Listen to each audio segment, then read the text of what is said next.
The market square of Thornwick had never seen so many soldiers. Elowen noticed them first by their shadows, long dark shapes that cut across the cobblestones like blades. Then came the sound of hooves, dozens of them, thundering through the village gates with a precision that made the merchants abandon their stalls and the children stop their games. "Ellie, what's happening?" Brielle tugged at her sister's sleeve, rising on her toes to peer through the gathering crowd. At 12 years old, she was all curiosity and no caution, a combination that had given Elowen more gray hairs than any woman of 23 deserved. "Stay close to me." Elowen pulled her sister against her side, her heart beginning to pound as the first riders entered the square. They wore black leather armor marked with a symbol she had only seen in whispered stories. A silver wolf mid-howl beneath a crescent moon. The sigil of the Northern Territories. The mark of the wolf clans. Impossible. The wolf clans never came this far south. They kept to their mountain fortresses, their wild forests, and their ancient ways. In all her years, Elowen had never seen one in the flesh. Until now. The crowd pressed backward as the riders formed a perimeter around the square. Elowen found herself pushed toward the front, Brielle's hand clutched tightly in her own. She could feel the fear rippling through the villagers, could taste it on her tongue like copper. Then the crowd fell utterly silent. A single rider emerged from the formation. Unlike the soldiers in their black armor, this man wore deep charcoal trimmed with silver thread that caught the afternoon light. He sat astride a massive black stallion as if he had been born in the saddle, his bearing so commanding that Elowen forgot to breathe. He was perhaps 30, with dark hair that fell past his collar and a face that seemed carved from stone. Sharp cheekbones, a strong jaw shadowed with stubble, and a mouth set in a line that suggested he rarely smiled. But it was his eyes that made her stomach clench. Even from this distance, she could see they were pale gray, the color of winter storms. "Citizens of Thornwick." His voice carried across the square without effort, deep and resonant. "I am here on behalf of the Northern Alliance." Elowen heard gasps around her. The Northern Alliance. The coalition of wolf clans that had been at war with the southern kingdoms for generations. What business could they possibly have in a border village like Thornwick? "Your lord has fled," the stranger continued, and Elowen noticed for the first time that Lord Corvain was nowhere to be seen.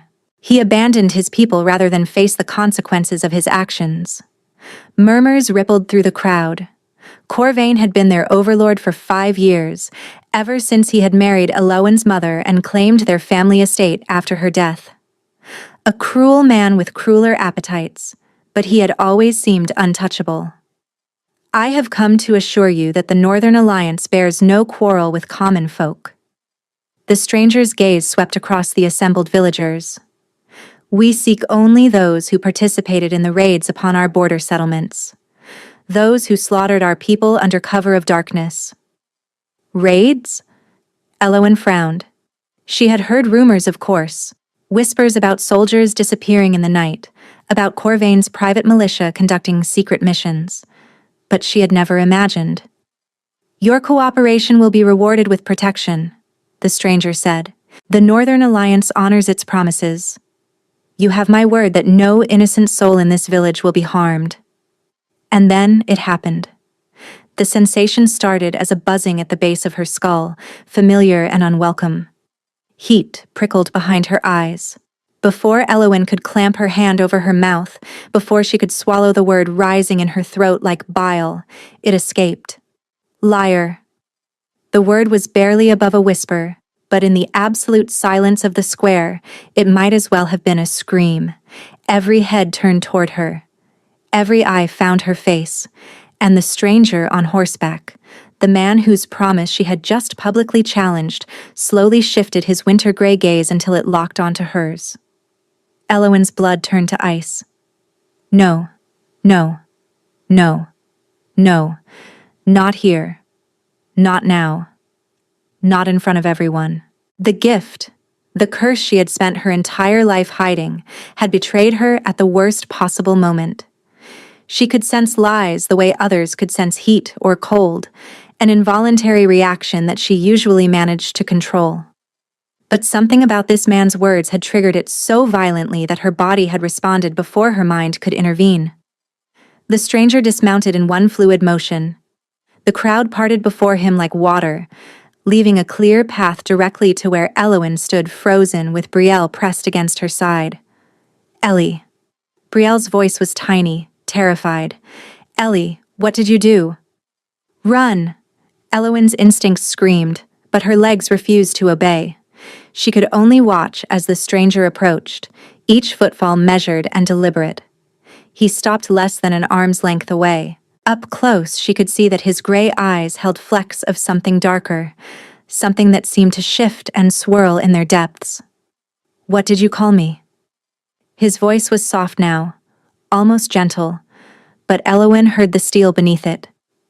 I didn't mean..." The words died in her throat. "Lie," her gift whispered. "Tell him you said nothing. Tell him he misheard."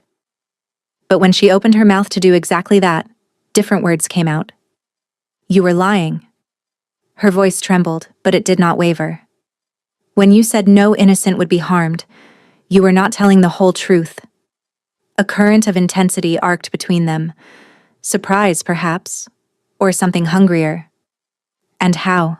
he murmured, leaning closer until she could smell pine and wood smoke on his skin. Would a village healer know such a thing? He knew what she was. Somehow, impossibly, he knew. Elowen saw it in the way his pupils dilated, the way his nostrils flared slightly as if he was drawing in her scent. "Your eyes," she breathed, because they were no longer gray.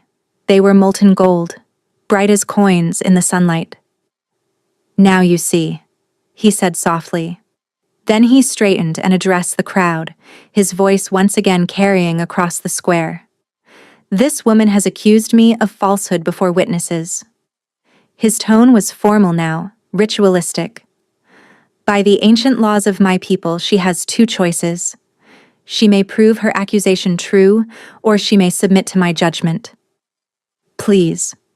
The words scraped from Elowen's throat. "My sister. She has no one else. I am all she has." The stranger looked down at Brielle, who was crying silently against Elowen's hip. A shadow crossed his features before his expression hardened again. "Then you should have guarded your tongue more carefully." He turned to his soldiers. "Bring her." Hands seized Elowen's arms. She struggled, panic flooding through her as Brielle screamed her name. But the grip was iron, unyielding, and within moments she was being half-carried toward a waiting horse. "Brielle!" Elowen screamed. "Find the baker's wife. Tell her what happened. Brielle!" She saw her sister's face, pale and terrified, growing smaller as the distance between them increased. She saw the villagers standing motionless, too afraid to intervene. She saw the stranger mount his horse and turn toward her, those golden eyes burning into hers with an intensity that made her soul tremble. "You will ride with me," he said. It was not a request.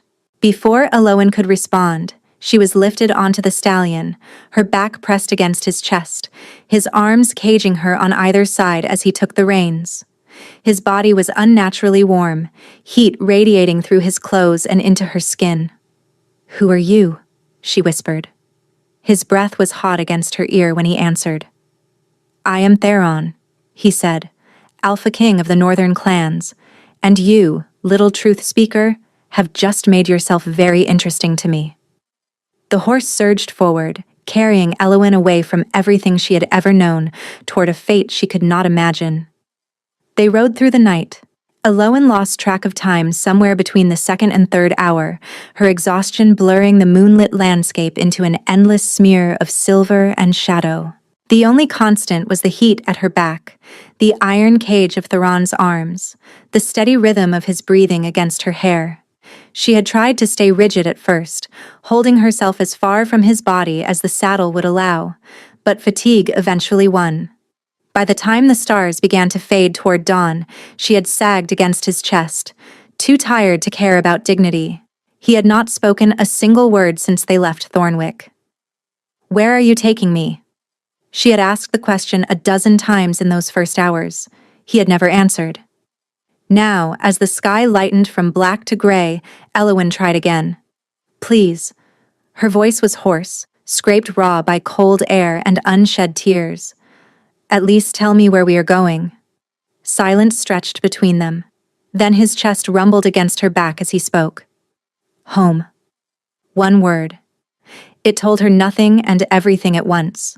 They crested a ridge just as the sun broke the horizon, and Eowyn gasped at what lay below. A fortress rose from the mountainside like a living thing, its towers carved from the very stone of the peaks. Waterfalls cascaded down sheer cliffs on either side, filling the valley with mist that caught the morning light and turned it to gold. Varath Keep, Theron said against her ear, seat of the Northern Kings for 1,000 years. It was beautiful and terrifying in equal measure. As they descended toward the massive gates, Eowyn saw wolves, dozens of them, ranging in color from silver to black, watching from the rocks above. Their eyes tracked the rider's approach, with an intelligence that made her skin prickle. They will not harm you. Theron's voice held a trace of amusement. Unless I command it. That is not reassuring, Eowyn muttered before she could stop herself. A sound escaped him, low and rough. It took her a moment to realize it was laughter. The gates groaned open as they approached, revealing a courtyard filled with people. Warriors in black leather, servants in gray wool, nobles in fine furs, all stopping to stare as their Alpha King rode through with a strange woman pressed against his chest. Eowyn felt their eyes like physical weights. She heard whispers spreading through the crowd, words in a language she did not recognize, though their tone needed no translation: suspicion, hostility, fear. Theron dismounted first, then reached up to lift her down. His hand spanned her waist easily, his grip firm but not painful as he set her on the cobblestones. Her legs buckled immediately, and he caught her before she could fall. Easy. That single word again, spoken low enough that only she could hear. You have been riding for 8 hours. Your body needs time. Eowyn pushed against his chest, desperate to put distance between them, but her muscles refused to cooperate. She was forced to cling to his arm like a vine to a wall, her cheeks burning with humiliation. My lord. A woman approached, tall and silver-haired, with the bearing of someone accustomed to authority. We were not expecting your return until the new moon. Circumstances changed, Marin. Theron's hand remained on Eowyn's waist, steadying her. This woman is to be given quarters in the East Tower. She is not to leave until I say otherwise. A prisoner, then. Marin's gaze swept over Eowyn with cold assessment. What is her crime? She called me a liar. The silence that followed was absolute. Even the wolves in the courtyard seemed to still, their ears pricked forward with sudden interest. Marin's expression shifted with something Eowyn could not read. My lord, the ancient laws demand— I know what the laws demand. Theron's voice hardened. I will deal with her according to custom, in my own time. He released Eowyn's waist and stepped back. The sudden absence of his warmth made her shiver despite the morning sun. Take her, he said to Marin. See that she is fed and given clean clothing. I will summon her when I am ready. Then he turned and walked away, disappearing through a doorway without looking back. Marin studied Eowyn with unreadable eyes. You are either very brave or very foolish, she said finally. Perhaps both. Come with me. Eowyn followed on unsteady legs, Marin's words echoing in her mind. The ancient laws demand. What did that mean? What punishment awaited someone who publicly accused an Alpha King of lying? She had a terrible feeling she was about to find out. The East Tower room was a prison dressed in silk.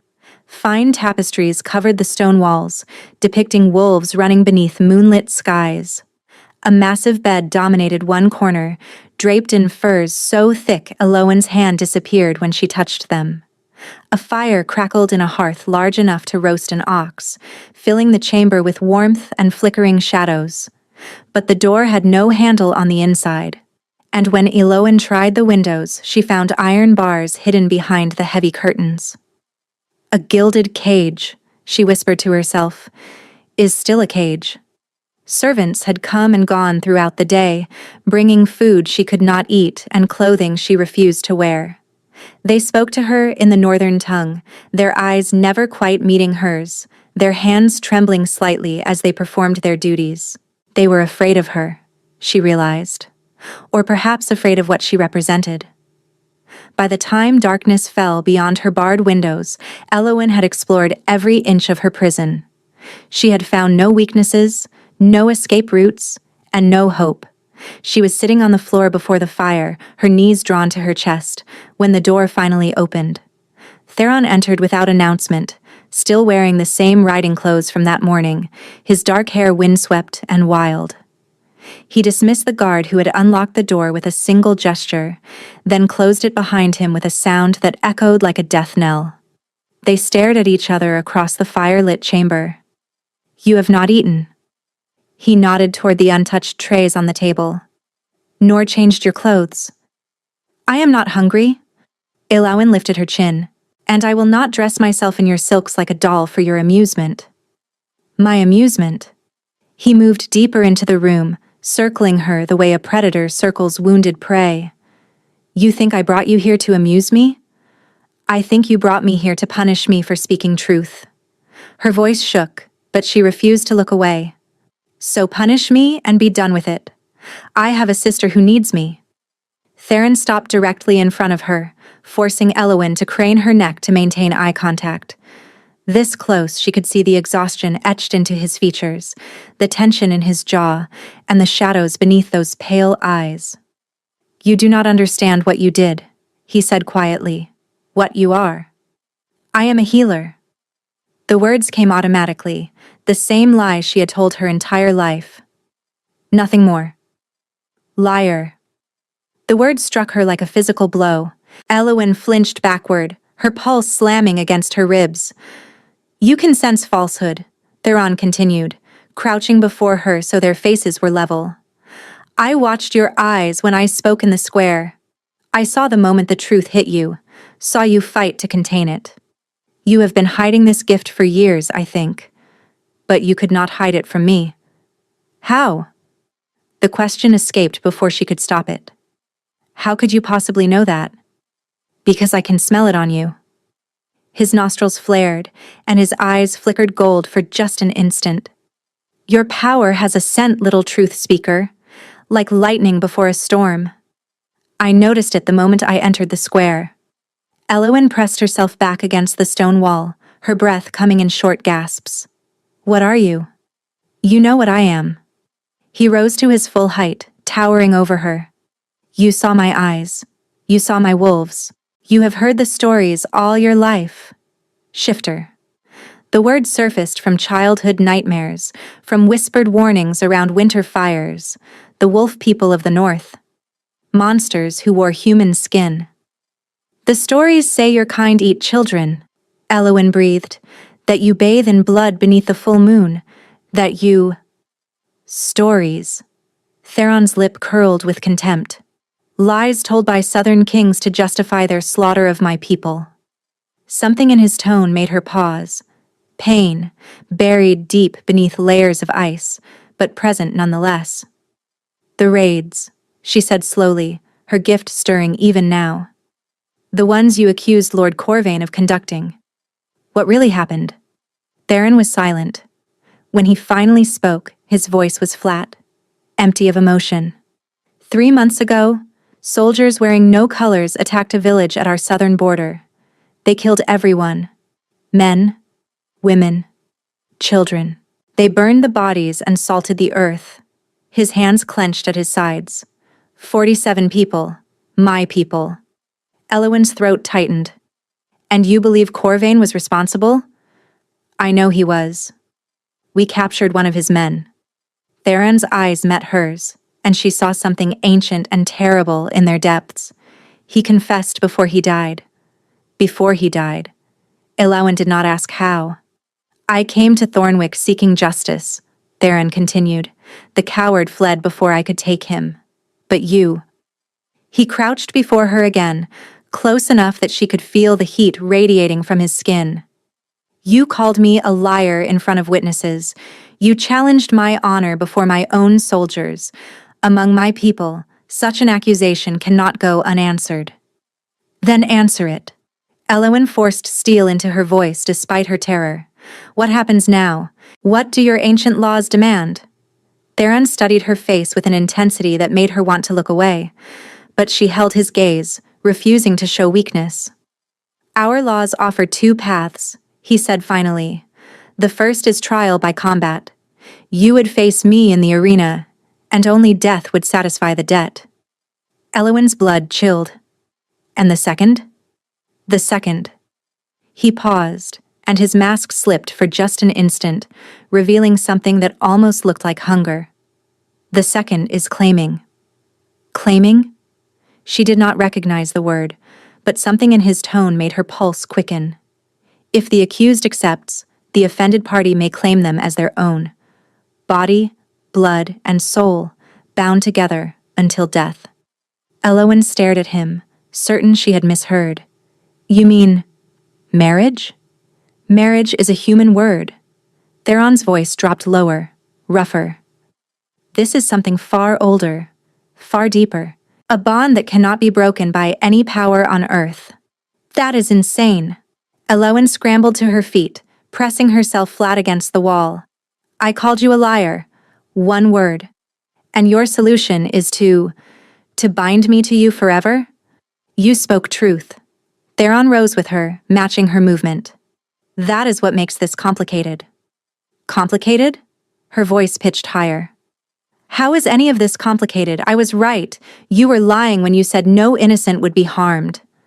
Theron's jaw tightened. I was not lying.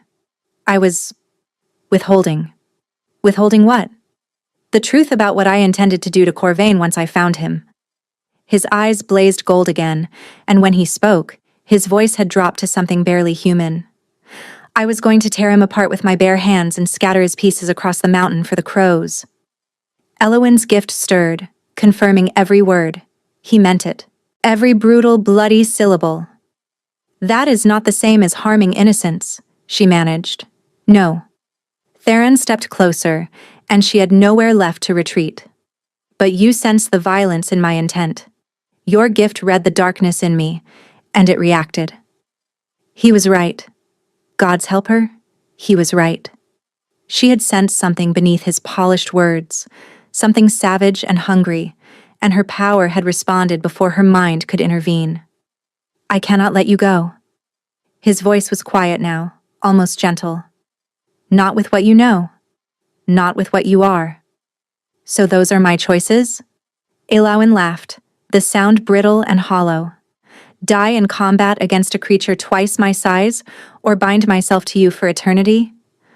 There may be another way. He reached toward her face, and she flinched, but his touch was feather-light, his fingers barely brushing her cheek. Your gift. It reacted to me because you sensed something I was hiding. Perhaps if you can prove what I withheld was justified, you would release me? I would consider it. Elowen searched his eyes, her gift probing for deception. She found none. He was telling the truth, or at least a version of it. And my sister? She pressed. Brielle is alone in Thornwick with no one to protect her. His expression shifted. He withdrew his hand and stepped back, creating distance between them. I have already sent riders, he said. Your sister will be brought here under my protection. Elowen's breath caught. You... what? She is 12 years old and alone in a village that just watched her sister be taken by wolves. His tone was matter of fact, but she sensed something deeper beneath. Whatever else happens between us, she does not deserve to suffer for your actions. Before Elowen could respond, before she could thank him or question his motives, he turned and strode toward the door. Wait. The word escaped her before she could stop it. Theron paused, his hand on the door frame, but did not turn around. What you said. About the claiming bond. Elowen swallowed hard. If I chose that path, what would it mean? What would happen to me? He was silent for so long she thought he would not answer. When he finally spoke, his voice was rough, strained. You would become mine, in every way that matters. He glanced back at her over his shoulder, and his eyes were fully gold now, blazing like twin suns. And I would become yours. Then he was gone, the door closing behind him with a sound like fate sealing itself shut. Eowyn sank to the floor, trembling, her mind reeling with everything she had learned. Shifters were real. She was a prisoner of their king. Her gift had betrayed her. And somewhere in the darkness of this ancient fortress, a man with wolf's eyes was waiting to see what she would choose: death or belonging, combat or claiming. She pressed her hands to her face and wept. 3 days passed in the East Tower. Eowyn measured time by the movement of shadows across her floor, by the meals that arrived with clockwork precision, by the distant howls that echoed through the mountains each night. She had finally begun eating, if only to maintain her strength. She had even donned one of the simpler dresses left for her, a deep green wool that reminded her of the forests around Thornwick. But she had not seen Theron since that first night. His absence should have been a relief. Instead, it gnawed at her like a splinter beneath skin. She found herself listening for his footsteps in the corridor, her pulse jumping at every sound beyond her door.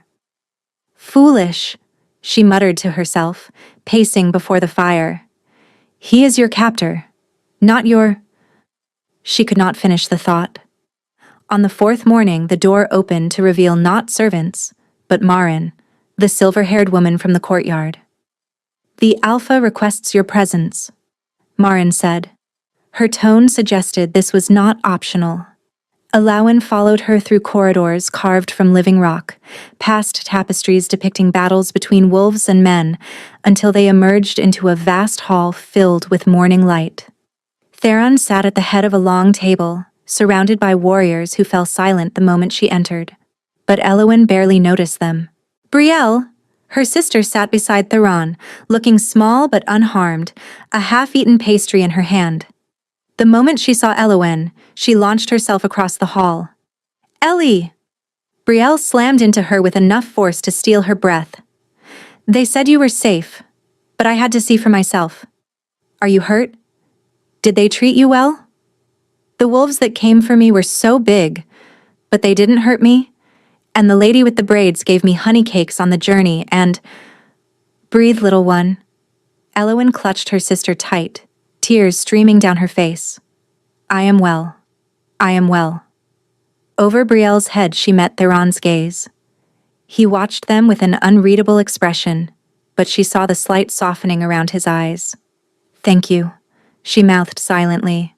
He inclined his head, just a fraction. "Your sister has been telling us interesting stories," Theron said aloud, and something in his tone made Eowyn's blood chill. "About your grandmother, about the gifts that run in your bloodline." Eowyn's arms tightened around Brielle. "She is a child. She does not know what she speaks of." "She told me you can heal wounds with your touch." Theron rose from his seat, approaching them slowly. "That you once mended a shattered bone in seconds. That your mother could do the same before the fever took her." The hall had gone deathly silent. Eowyn could feel the weight of dozens of eyes pressing upon her. "Tales," she whispered. "Fantasy. Nothing more." Theron stopped before her, close enough that she had to tilt her head back to meet his eyes. "Eowyn." He spoke her name like a man tasting wine, savoring each syllable. "I find I cannot stop saying it. It haunts my thoughts. It follows me into my dreams." His voice dropped lower. "Show me your gift, Eowyn. Prove that my obsession is not misplaced." Her name on his lips sent an unexpected shiver down her spine. She forced herself to focus. "I cannot. There is a boy in our healing chambers." Theron's voice softened, but his gaze remained iron. 7 years old. He was injured in a training accident 3 days ago. The healers say he will not survive the week. Eowyn's chest tightened. "That is not my concern." "No?" Theron reached out and gently disentangled Brielle from her arms, passing the girl to Marin with a look that brooked no argument. "Then let me make it your concern. Save the boy, and I will release you both. You can return to Thornwick and never see me again." The offer hung in the air between them like a blade. And if I cannot save him? Elowen asked. Then you will remain here. His eyes flickered gold. And we will discuss the claiming bond in greater detail. Elowen stared at him, her gift probing desperately for deception. She found none. He meant every word. Take me to him, she said. The healing chambers smelled of herbs and despair. On a small cot lay a dark-haired boy, his face pale as snow, his breathing shallow and labored. Bandages wrapped his torso, stained with blood that had long since dried. Internal injuries, the attending healer murmured, beyond our skill to mend. Elowen approached the cot, her hands trembling. She had not used her gift since her mother died, since the night she had tried to save her and failed. The memory of that failure haunted her still. But this was a child, an innocent boy, who had done nothing to deserve death. She placed her hands over his chest and closed her eyes. The warmth started in her heart, just as it always had. A gentle heat that spread through her veins, gathering in her palms until her skin glowed with soft golden light. She heard gasps around her, heard whispers in the northern tongue, but she blocked them out. The boy's injuries revealed themselves to her inner sight. Ruptured organs, internal bleeding, damage too severe for any mortal medicine, but not too severe for her. She poured her power into him, feeling the wounds close, the bleeding stop, the torn flesh knit together. It was like trying to hold water in her hands, exhausting and terrifying and exhilarating all at once. When she finally opened her eyes, the boy was breathing easily, color returning to his cheeks. And Theron was staring at her, as if she had hung the moon in the sky. "What are you?" he breathed. Before Elowen could answer, an explosion rocked the fortress. Chaos erupted through Verath Keep. Warriors rushed past the healing chambers, shouting in the northern tongue. The sound of clashing steel echoed from somewhere below. Theron's expression transformed from wonder to deadly focus in the span of a heartbeat. "Stay here," he commanded, already moving toward the door. "Protect the healer and the children." "Wait!" Elowen grabbed his arm. "What is happening? Is Brielle safe?" "Your sister is with Marin in the Great Hall. She will be protected." He paused, looking down at her hand on his sleeve. A current of understanding arced between them, electric and unspoken. "Do not leave this room. Whatever happens." Then he was gone, his footsteps thundering down the corridor. Elowen turned to find the attending healer gathering the younger patients, herding them toward a reinforced door at the back of the chamber. The boy she had just saved was sitting up now, confused, but alive. "What is happening?" Elowen demanded. "Attack!" The healer's face was grim. "The southern forces, they must have followed you here." Guilt crashed through Elowen like a wave. This was her fault. Corvain had tracked her somehow, used her as bait to locate the Alpha King's stronghold. "I have to find my sister." The Alpha commanded, but Elowen was already running. The corridors of Verath Keep had transformed into a battlefield. She pressed herself against walls, ducked through doorways, and followed the sounds of fighting toward the Great Hall. Twice she nearly collided with wolf-form shifters racing past, their massive bodies barely registering her presence as they threw themselves into combat. She found the Great Hall in ruins. The massive doors had been blasted inward, and soldiers in unmarked armor poured through the breach. Shifters in both human and wolf form fought desperately to hold the line, but they were outnumbered. In the center of the chaos, Elowen spotted Theron in full wolf form, a beast of silver and black fur larger than any horse, his jaws clamped around a soldier's throat. "Ellie!" Brielle's scream cut through the din of battle.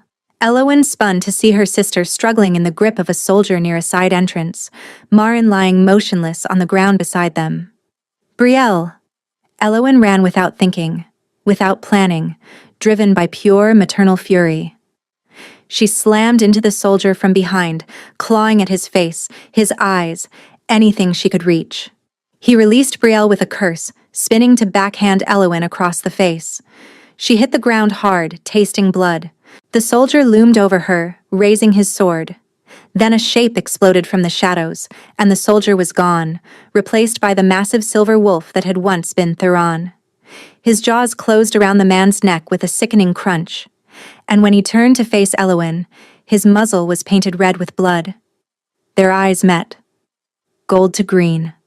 Wolf to woman. Something profound shifted in that moment. Something that went beyond words, beyond understanding. Elowin felt it in her very bones, a connection snapping into place like a key turning in a lock. Then his eyes widened, fixed on something behind her. Elowin turned just in time to see Corvain stepping through the ruined doorway, a crossbow in his hands, aimed directly at her heart. "Hello, stepdaughter," he said. "I believe you have something that belongs to me." The bolt flew. But Theron was faster. He threw himself between Elowin and the projectile, taking the bolt deep in his shoulder. The impact knocked him sideways, and she watched in horror as he crashed to the ground, his wolf form shuddering, shrinking, until a naked and bleeding man lay in his place. "Theron!" Elowin crawled to his side, pressing her hands against the wound. The bolt was embedded deep, and she could see dark liquid weeping from around the shaft. Not just blood. Something else. Something wrong. "Poison!" Theron gasped, his face contorting with agony. "Silver and wolf's bane, run! I am not leaving you." Touching. Corvain's voice dripped with contempt. He advanced toward them, reloading his crossbow with casual precision. "The witch and the beast, united against the righteous. Your mother would be so disappointed, Elowin." "My mother would be disappointed in you." Elowin's voice shook with fury. "You murdered those people, the village at the border. Women, children. Necessary casualties in a holy war." Corvain raised the crossbow again. "And now, you will join them." A sound split the air. Not human, not animal. Something between. Something ancient and terrible. Wolves poured into the hall from every direction, dozens of them, surrounding Corvain and his remaining soldiers in a circle of gleaming teeth. "You are outnumbered," Elowin said. "Surrender." Corvain laughed. "You think these beasts frighten me? I have been killing their kind for 20 years. I know their weaknesses." He threw something to the ground, a small glass vial that shattered on impact. Purple smoke billowed outward, and the wolves nearest to him collapsed, writhing in agony as the vapor touched their fur. "A gift from the king's apothecary," Corvain said, backing toward the door. "The silver and wolf's bane, refined to perfection. One breath and their lungs begin to dissolve." Elowin looked at Theron, whose breathing had grown increasingly ragged. The poison was spreading. She could see the dark veins crawling up his neck, toward his heart. "Go," Theron commanded, his voice barely a whisper. "Take your sister. Leave through the mountain passages. Marin will show you.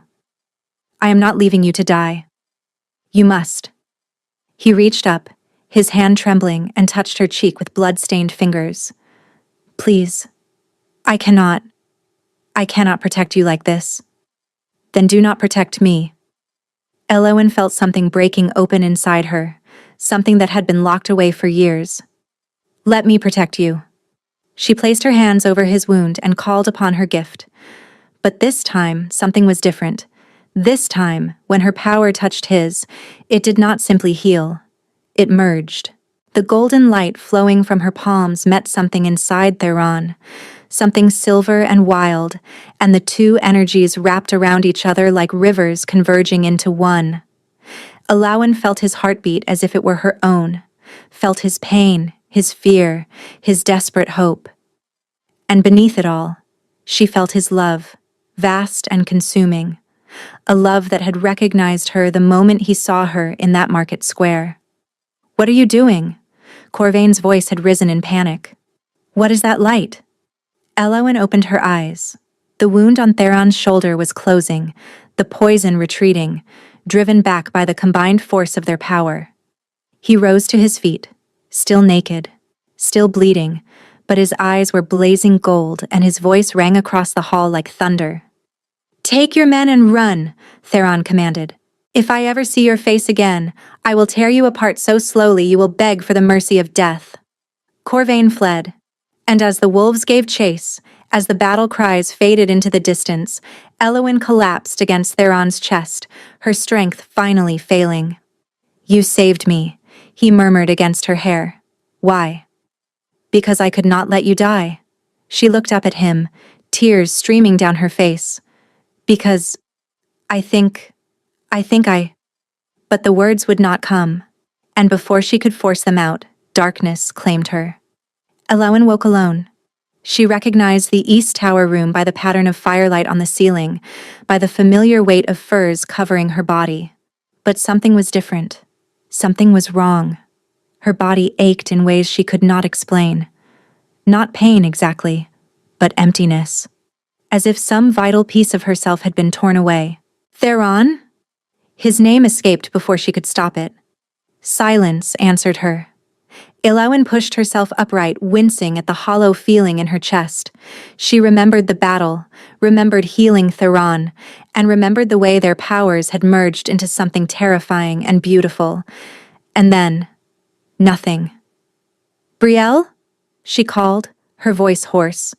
The door opened and Marin entered, a bruise purpling across her cheekbone but otherwise unharmed.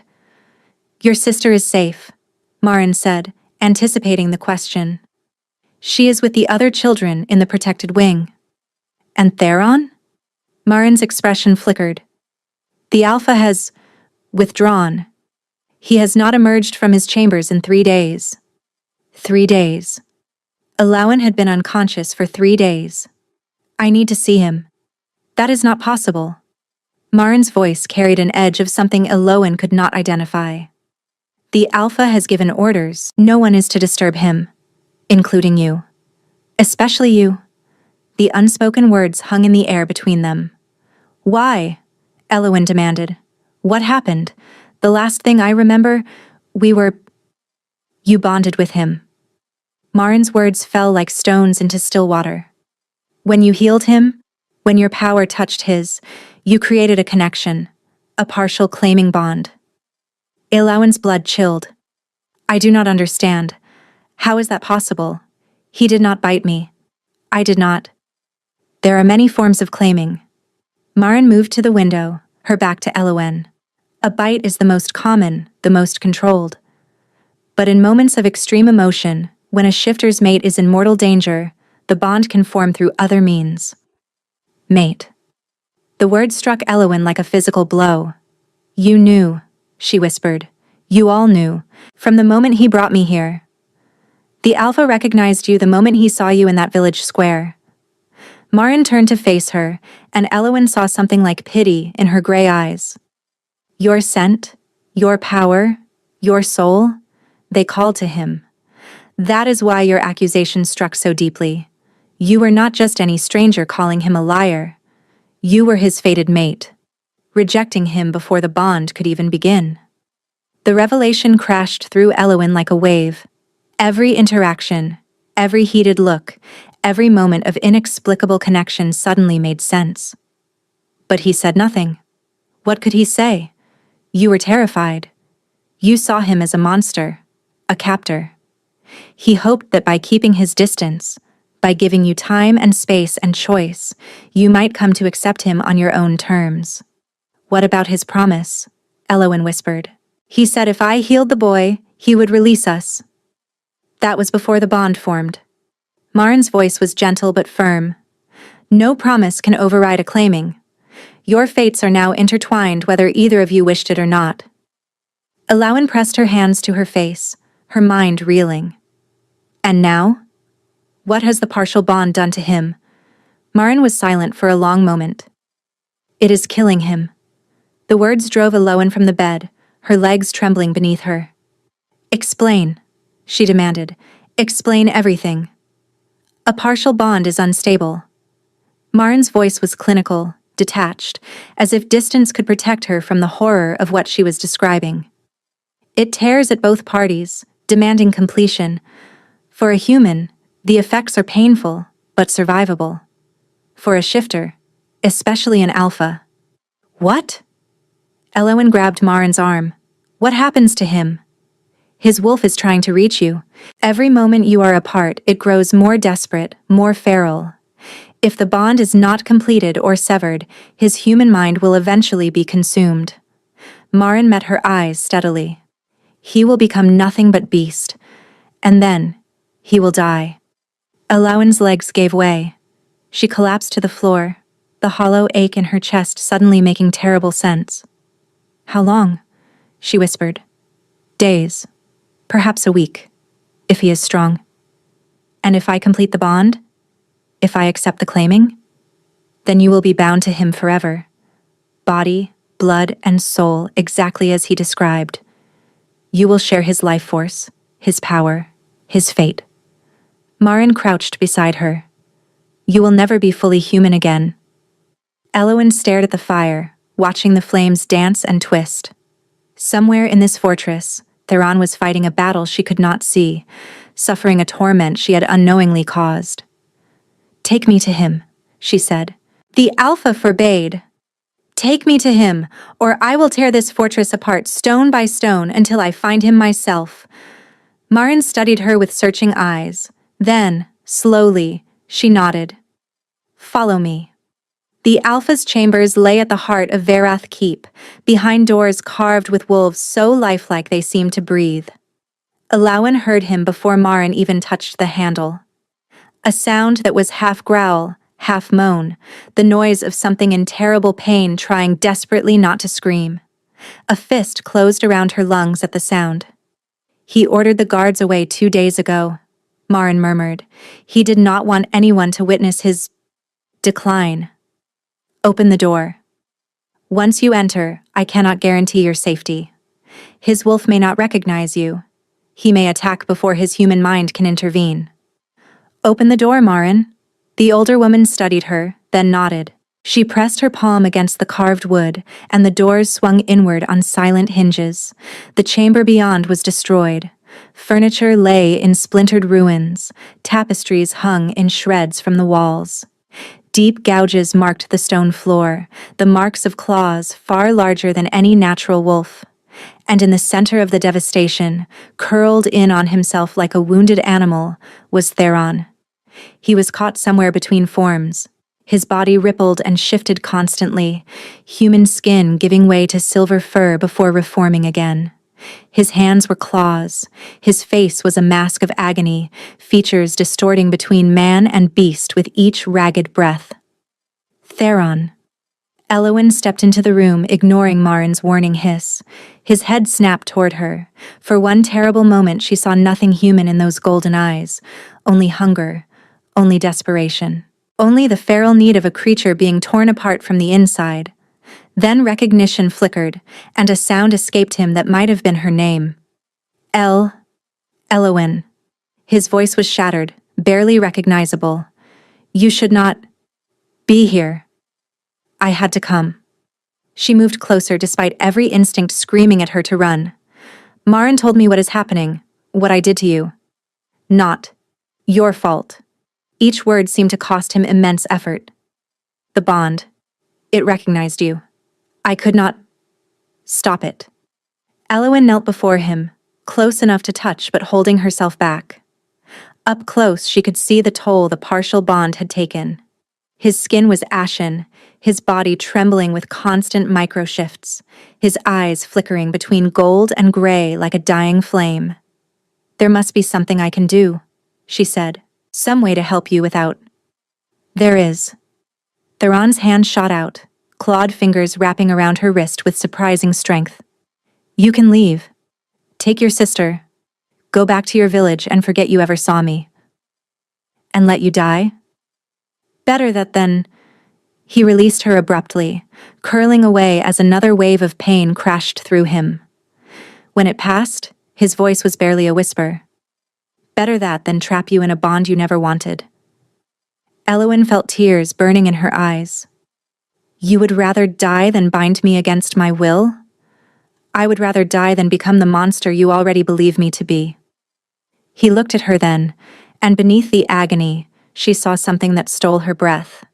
Love, pure and desperate and utterly consuming. I have killed men, Elowen. I have torn throats and broken bodies and bathed in the blood of my enemies. But I will not take from you something you do not freely give. The words struck her like arrows, each one finding its mark in the walls she had built around her heart. What if I want to give it? Theron went still. Even his constant shifting paused, his body freezing mid-transformation. You do not know what you are saying. I know exactly what I am saying.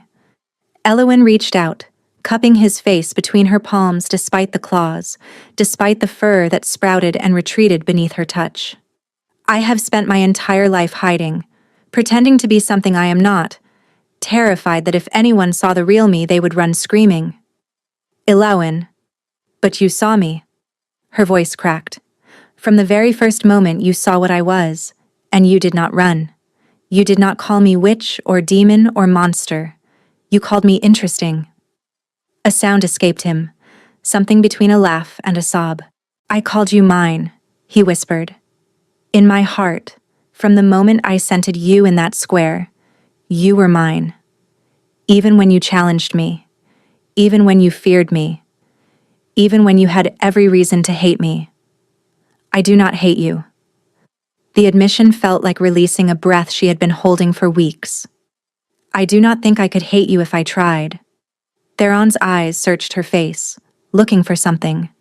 Doubt, perhaps, or deception. But her gift worked both ways, and she knew he could sense the truth in her words, just as surely as she could sense the truth in his. If we do this, he said slowly, there is no going back. You will feel what I feel, know what I know. Share my life force until death claims us both. I understand. You will no longer be fully human. I never was. She smiled despite her tears. My grandmother told me once that our bloodline carried wolf blood from centuries past. Perhaps this was always my fate. Theron stared at her as if she had offered him water in the desert. You would choose me? His voice was wondering, disbelieving. Knowing what I am, what we would become together. I choose you. The words felt like a vow. Body, blood, and soul. I choose you, Theron. His form stabilized, the constant shifting finally stilling as his wolf recognized the promise in her words. He rose to his feet, towering over her, more man than beast now, but still radiating power that made the air itself tremble. There is one more thing you should know, he said quietly. What? The claiming bond requires a bite. His eyes held hers steadily.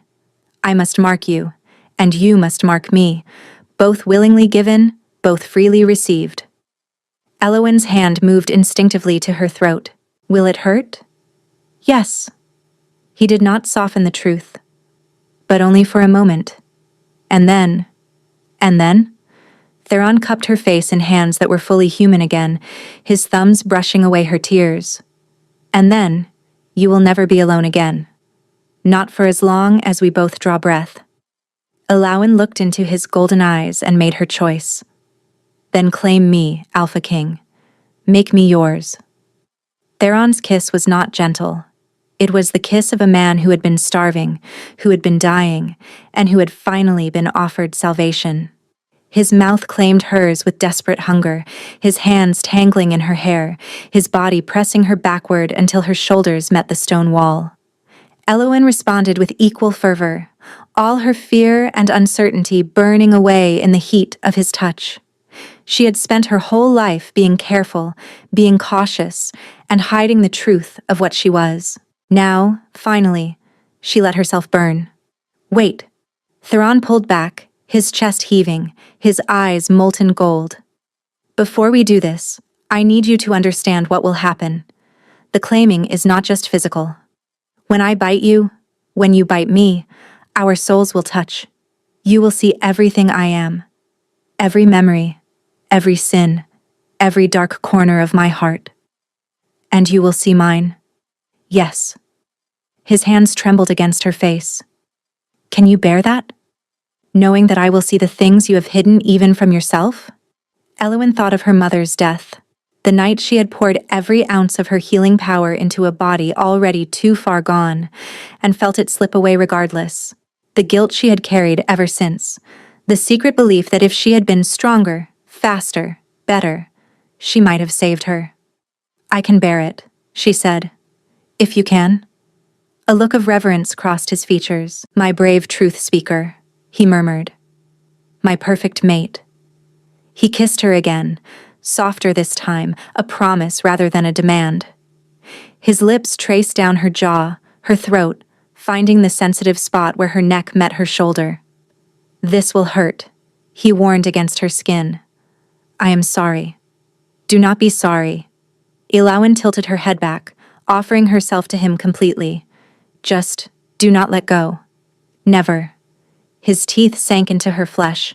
Pain exploded through her body, sharp and bright and absolute. Ilawan heard herself cry out, felt her knees buckle, would have fallen if Theron's arms had not caught her and held her upright. But even as the pain reached its peak, it began to transform. Heat flooded through her veins, golden and wild, and suddenly she could feel him.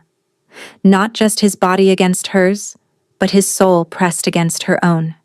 She saw his memories, a boy of 7, watching his father fall in battle against Southern soldiers, a young man of 20, taking the crown he never wanted because there was no one else, a king of 30, standing over the ashes of a village and swearing vengeance against those who had slaughtered his people.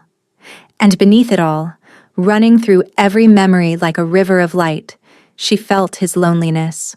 The bone-deep isolation of a man who had been set apart from the moment of his birth, who had been taught that an alpha must be strong, must be cold, and must never let anyone close enough to hurt him.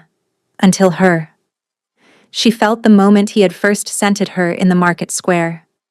The shock of recognition that had nearly driven him to his knees, the desperate hope that had warred with the certainty that she would never accept him. Tears streamed down Ilawan's face as his teeth withdrew, as his tongue lapped gently at the wound he had made. "Now you," he said, his voice rough with emotion, "complete the bond." He tilted his head, baring his throat to her in the ultimate gesture of trust. The Alpha King, the most powerful shifter in the Northern Territories, offering his most vulnerable place to a woman he had known for mere weeks. Ilawan rose on her toes, pressing her lips to the curve of his neck. She could feel his pulse racing beneath her mouth, could taste the salt of his skin, and could sense his desperate hope through the bond that now connected them. "I see you," she whispered. "All of you. Every shadow, every scar, every secret. And I am not afraid." Then she bit down. His blood flooded her mouth, hot and sweet and crackling with power. The bond between them flared like a sun-going supernova, and suddenly she was not just seeing his memories, but living them. She was 7 years old, watching her father die. She was 20, feeling the weight of a crown settle onto her head. She was 30, standing over ashes and swearing vengeance. And then she was herself again, but not only herself. She was Ilawan and Theron, two souls intertwined so completely that she could no longer tell where she ended and he began. When she finally released him, they stood trembling in each other's arms, foreheads pressed together, breathing the same air. "I feel you," Theron whispered, wonder saturating every syllable. "Inside my heart, inside my soul. You are everywhere." "As are you," Ilawan laughed, the sound bright with joy she had never expected to feel. "Is this what it is always like? This completeness?" "I do not know." He pulled back enough to meet her eyes, and she saw tears tracking down his cheeks. "There has never been a bond like ours. A truth speaker and a wolf king. A healer and a warrior. We are something entirely new." Ilawan reached up to brush away his tears, marveling at the intimacy of the gesture.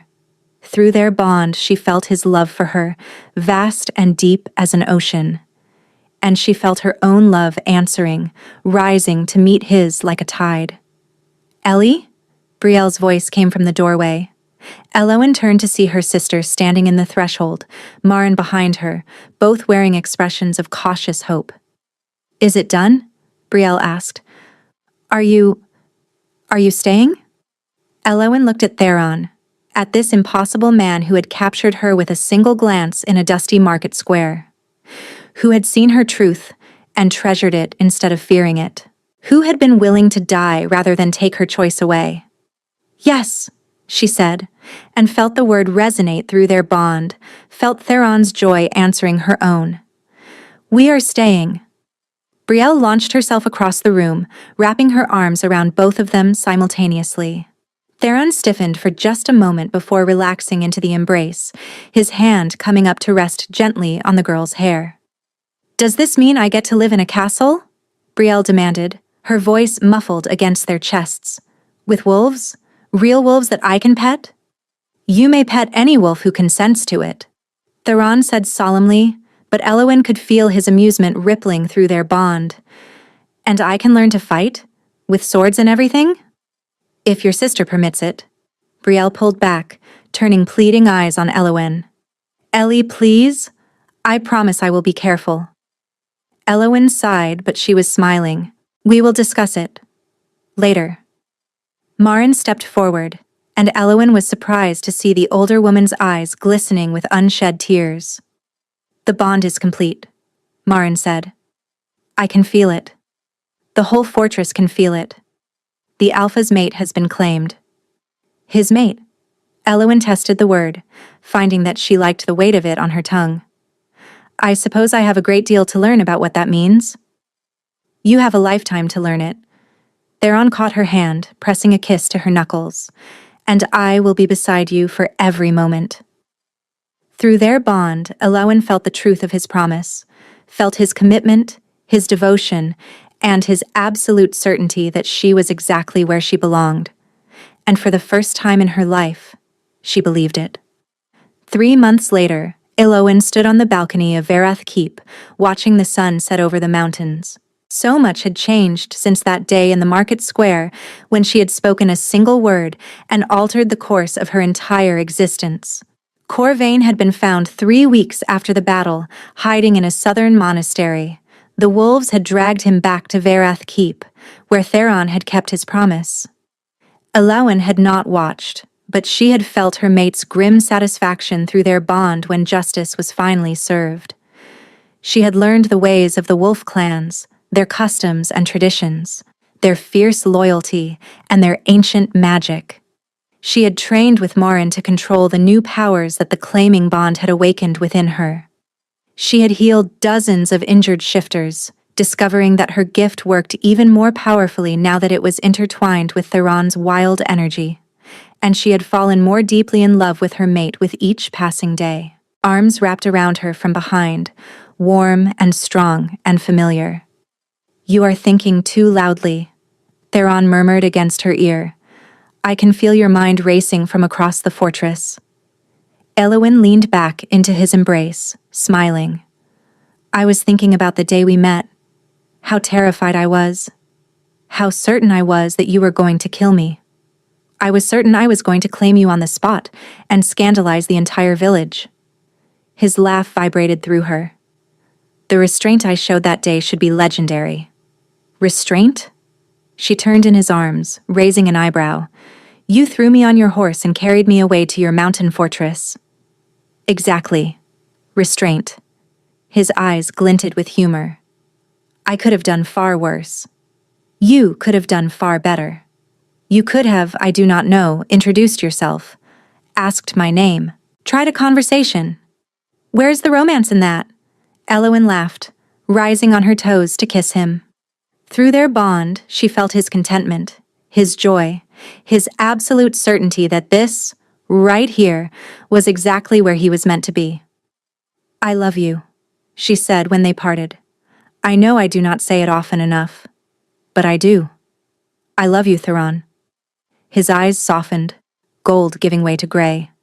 "And I love you, my truth speaker, my mate, my heart." From somewhere below, Brielle's laughter rang out, accompanied by the excited yips of young wolves at play. Elowen smiled at the sound, At this life she had never expected, at this family she had somehow stumbled into. Any regrets? Theron asked, reading her thoughts as easily as she read his. Elowen looked out over the mountains, at the wild landscape that had become her home. She thought of the village she had left behind, the life of hiding and fear that she would never have to return to. She thought of her mother, who had died with her secret still locked inside her, never knowing the freedom of being truly seen. None, she said firmly. Not a single one. Theron held her closer, and together they watched the sun sink below the horizon, painting the sky in shades of gold and crimson. She had called the Alpha King a liar, and he had answered by teaching her the greatest truth she had ever known. Love was not a cage. Love was coming home.